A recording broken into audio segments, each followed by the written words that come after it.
हाँ जी, अभी हम भाई अनवर के घर में मौजूद हैं।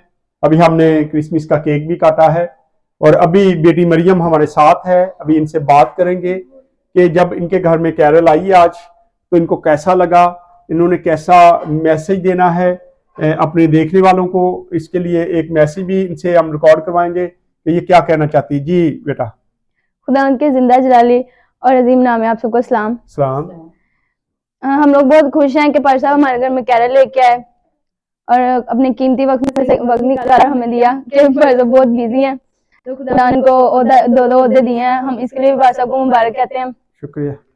और हम लोग बहुत शुक्रगुजार हैं खुदा उनके भी, पार साहब के भी, कि वो हमारे घर में कैरल लेके आए। हम लोग सब बहुत खुश हैं और मैं यही पैगाम देखने वालों को देना चाहती हूँ कि अब जिन जिन से नाराज, हमने भी मैसेज भी सुना है कि पार साहब ने बताया कि जिन जिन से नाराज हैं सुलह करें ताकि अपने पूरे दिल से और खुशी के साथ ना खुदा उनके जो जन्मदिन को सेलिब्रेट कर सके। और खुदा उनकी जो बादशाही आसमान के कलाम में लिखा है कि तौबा करो कि आसमान की बादशाही नजदीक है। तो मैं आप सबसे ये दरख्वास्त है कि जो जिन्होंने तौबा नहीं की वो तौबा कर लें ताकि खुदा उनको उड़कर खुदा उनका इस्तकबाल कर सके आप लोग। और मैं यही आपको सबको मैसेज देना चाहती हूँ मेरे तरफ से, मेरी फैमिली की तरफ से आप सबको एडवांस में हैप्पी क्रिसमस और हैप्पी न्यू ईयर।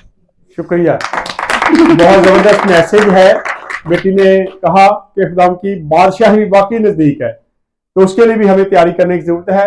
हम शुक्रगुजार इस घराने के जिन्होंने बड़ा खूबसूरत मैसेज दिया और आज हम इस घर में मौजूद हैं। God bless you.